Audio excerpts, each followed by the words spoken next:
कालीचरण महाराज यांच्या आक्षेपार्ह वक्तव्याविरोधात आंदोलन सध्या सुरू आहे। पुण्यात शरद पवार यांच्या राष्ट्रवादीकडून हे निषेध आंदोलन सध्या सुरू असल्याचं समजतंय।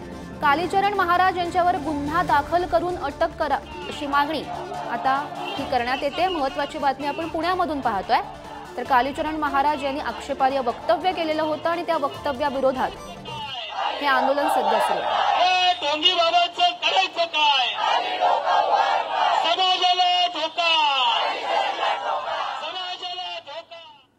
भाजप हा कालीचरणचा पाठीराखा आहे।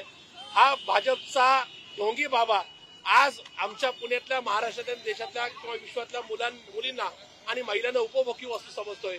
अशा प्रकारे जर तुम्ही कालीचरणला पाठिंबा देणार असाल आणि त्याच्या स्टेटमेंटचा विचार न करता त्या विचारात न घेता त्याला त्याच्यावर जर गुन्हा दाखल करणार असतात तर मात्र या ठिकाणी महाराष्ट्राने तुमची चव ओळखलेली आहे आणि म्हणून या कालीचरण ढोंगी बाबाला या ठिकाणी कडकातली कडक कारवाई होईल, त्याच्यावर त्याला शिक्षा व्हावी या मागणी करता आज आम्ही आंदोलन केलेलं आहे।